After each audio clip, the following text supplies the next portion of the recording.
son entretien d'embauche. Bonjour, je suis Alexandre, votre expert en élégance masculine. Aujourd'hui, nous allons voir comment l'homme alpha a maximisé ses chances de réussite dans l'entretien d'embauche. Mais avant tout, je vous demanderai de liker et de partager cette vidéo s'il vous plaît, de vous abonner en activant la cloche de notification pour soutenir cette chaîne. 4 choses avant de commencer. Ça y est, vous êtes plus de 300 abonnés sur cette chaîne. Waouh! Même moi qui ai commencé ce défi il y a 4 mois, je l'aurais jamais cru. Deuxièmement, ce sujet m'a été inspiré lors de mes différents échanges avec des abonnés de cette chaîne. Troisièmement, cette chaîne est avant tout la vôtre. Je vous demanderai de participer par le biais de vos likes et de vos commentaires positifs ou négatifs sur le fond et la forme, ce qui me permettra d'améliorer la qualité prochaine des vidéos YouTube. Enfin, un petit clin d'œil, les abonnés, vous le savez pas, mais ma mentor, Malika Diaf, Malika, il y a bientôt 4 ans, 13 juin 2017, je me faisais face à ton bureau. Malika, quelle rencontre! Qui l'aurait cru? Et la personne qui m'avait recruté ce jour-là, 4 ans plus tard,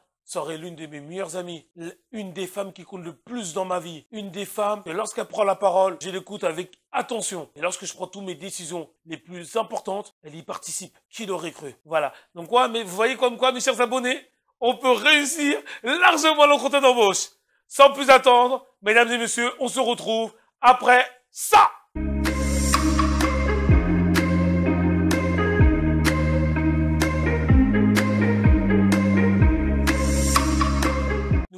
Jamais la devise de Nelson Mandela. Je ne perds jamais. Soit je gagne, soit j'apprends. Maintenant, je vais vous donner les clés pour réussir, maximiser vos chances de réussite lors de l'entretien d'embauche. Utilisez un sondage qui était sorti en 2010. Interrogez les DRH, les recruteurs pour savoir quelles sont les erreurs les plus fréquentes que commettaient les candidats ou les candidates lors des entretiens d'embauche. Premier chiffre, pour 48%, c'était parce que les candidats ou les candidates faisaient preuve d'arrogance ou étaient désintéressés. C'est-à-dire quoi? De faire preuve d'arrogance. Simplement que le candidat ou la candidate se vantait, or que lorsqu'on lui posait des questions, c'était du faux. Et désintéressé, c'est-à-dire que le candidat, lorsque le DRH ou le recruteur lui a posé une question piège en demandant « Avez-vous des questions ?» a dit tout simplement « J'en ai aucune question ». C'est la plus grosse erreur à ne pas faire. Lorsqu'on vous demande si vous avez des questions, il faut toujours avoir des questions à poser à votre recruteur. Deuxième chiffre de ce sondage, pour 46%, c'est le fait que les candidats ou les candidates parlaient en mal de leur ancien employeur. Surtout lorsque vous faites un entretien d'embauche, on vous demande pourquoi vous voulez quitter votre job actuel. Surtout, ne dénigrez pas votre ancien employeur. Les DRH et les recruteurs détestent ça. Tout simplement, j'aimerais découvrir un nouvel environnement. Troisième chiffre, c'était avec, si je me rappelle bien, avec 37%. Comme je vous l'ai dit, lorsque vous allez faire votre entretien, vous devez maîtriser votre CV. C'est-à-dire que lorsque vous allez postuler pour un poste, le recruteur va vous poser une question. Donnez-moi des exemples qui montrent que vous êtes qualifié pour occuper ce poste. Avec 24%. Ce sondage, la tenue vestimentaire. Qui me dites, oui, mais bon, on veut chipoter, tout ça, mais pour l'entretien d'embauche, la tenue vestimentaire, ça compte. 24%, excusez-moi, c'est pas négligeable. Vous perdez un quart de vos chances. C'est beaucoup. Les derniers chiffres du sondage, 7%, les gens posaient les mauvaises questions. Vous savez, il y a des questions à ne pas poser lors du recrutement. C'est toutes les questions qui concernent la rémunération, les avantages et les congés. Ça, c'est à bannir. Mais on verra ça ultérieurement. On est parti, on décolle. On va commencer par la première chose à maîtriser lors de son entretien, son CV.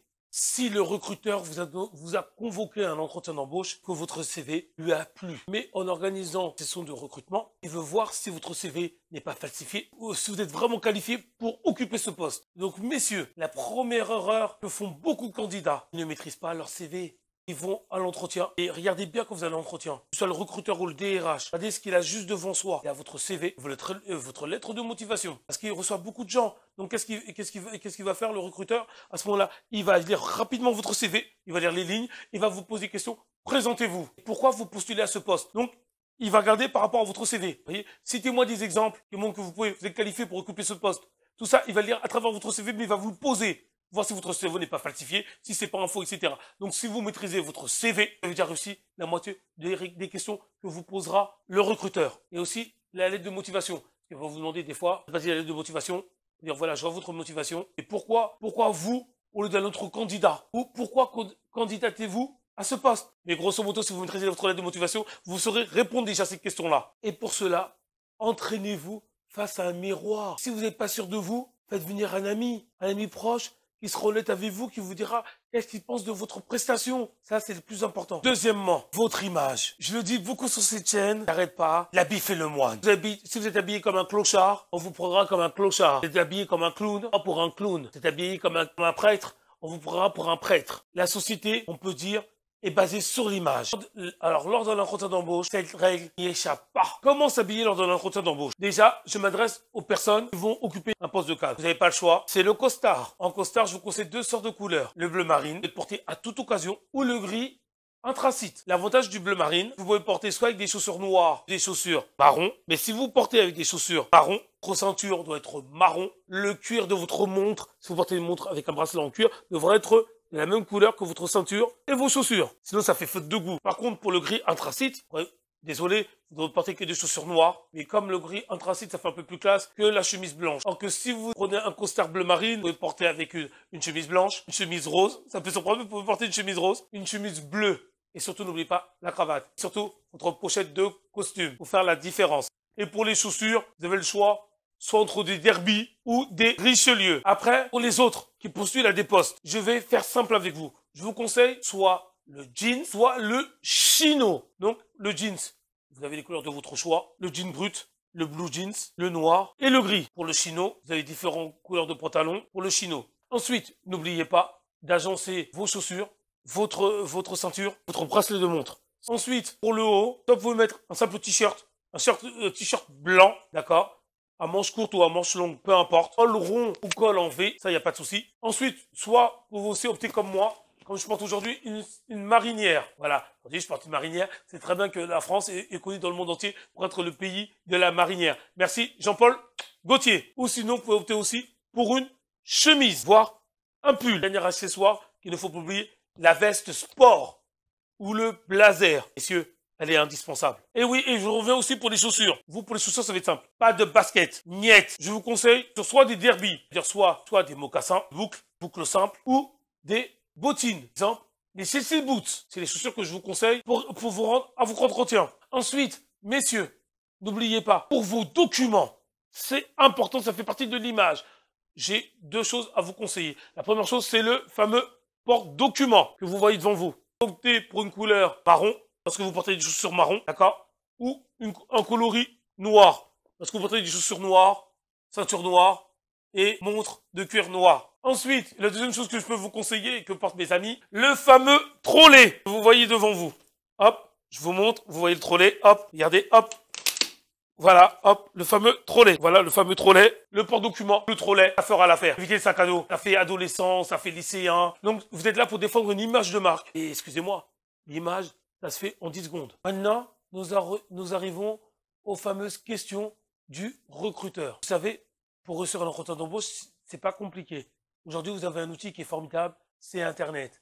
La première chose à faire lorsque vous avez un entretien avec une entreprise, vous devez rechercher l'entreprise sur Internet, savoir à peu près comment fonctionne l'entreprise. Deuxième chose, lorsque vous postulez à un poste, vous pouvez trouver des fiches de métier, encore une fois, sur Internet. Lisez les fiches de métier. Les fiches de métier vont vous aider à savoir les qualités requises qu'il faut pour occuper ce poste. Quelles sont les fonctions de ce poste? Qu'est-ce qu'on attend de vous lors de ce poste? Cela vous aidera lors de votre entretien d'embauche. Une fois que vous maîtrisez cela, les questions du recruteur, c'est de savoir si vous savez pourquoi vous êtes là, si votre profil correspond et si vous connaissez aussi l'entreprise. Donc, premièrement, comme je l'ai dit tout à l'heure, il va vous poser comme question habituelle, il y a des questions classiques.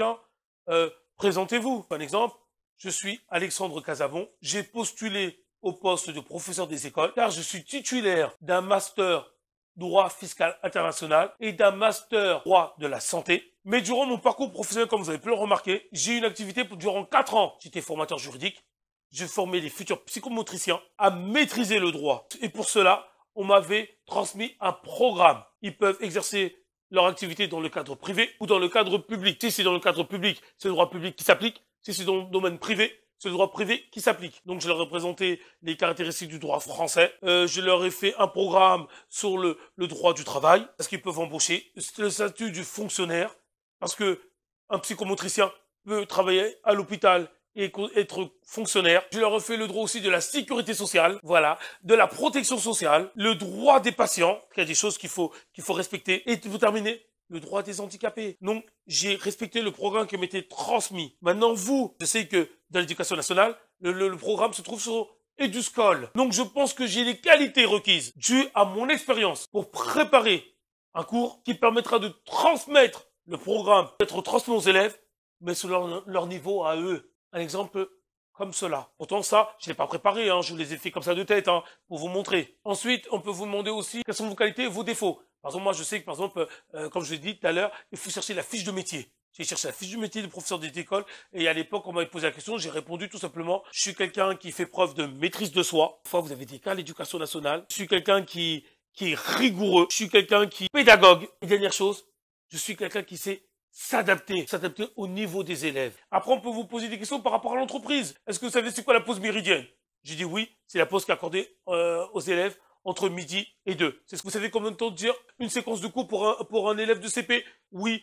Et la séquence d'élèves de CP dure 20 minutes. Je sais répondre. Ensuite, on m'avait posé une question. Combien de fois les aiguilles se chevauchent? Là, je suis tombé sur cette question par l'inspectrice. Et c'est dans cette question, j'avais répondu, vous savez, dans une journée, il y a 24 heures. Mais, vous savez, lorsque je fais une chose qui me passionne, par exemple, enseigner, ben là, excusez-moi, je ne vois même pas le temps passer. Je suis incapable de vous répondre, tellement je suis passionné par ce que je fais. En répondant à cela, ça montre juste une chose, que la personne, lorsqu'on va lui donner du boulot, on va pas regarder sa montre tous les 5 minutes. Non, il est tellement passionné par ce qu'il va faire, que, en fait, pour lui, c'est un plaisir. Il peut même passer tout son temps. Après, il y a d'autres questions qu'on peut vous poser. Quel est votre principal défaut? Ça, par contre, le défaut, c'est pas votre défaut à vous. C'est votre défaut par rapport au poste. Là-dessus, ne mentez pas. Ce qu'ils vont faire, il peut appeler aussi votre ex-employeur pour avoir des renseignements sur vous. Donnez un défaut, mais dites-lui tout simplement, certes, j'ai ce défaut-là, et avec le temps, j'ai appris à corriger cette faiblesse. Ça montre que c'est quelqu'un, vous êtes capable de vous surpasser. Ensuite, on peut vous demander une question. Où vous voyez-vous dans 5 ans? Cela, ça veut dire tout simplement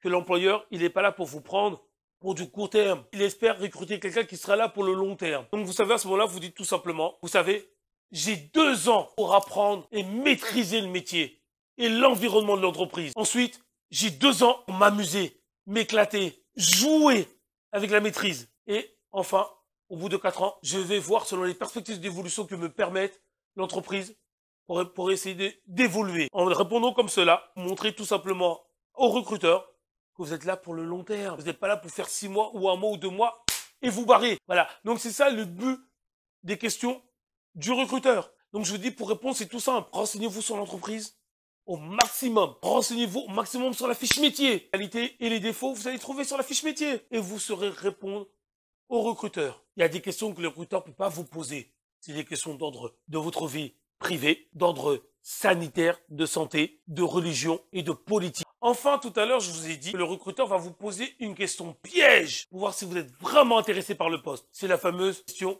« Avez-vous des questions ?» Et là, la majorité d'entre vous vous dire « Non, c'est bon, j'ai rien à dire. » Donc, ça montrera tout simplement, le candidat ou la candidate veut fuir la discussion. Le candidat et la candidate montrent qu'elle n'est pas intéressée par le poste. Déjà, premièrement, nous allons voir les fameuses questions basiques. Comment se poursuit le processus de recrutement? Ensuite, avoir le délai de réponse. Ça évite de relancer par mail, évidemment. Ça, c'est les 2 types de questions que vous devez poser au recruteur. Ça, c'est obligatoire. Par contre, il est interdit de poser au recruteur. C'est pour ça que j'ai dit 13% de mauvaises questions sur la rémunération, sur les avantages et sur les congés.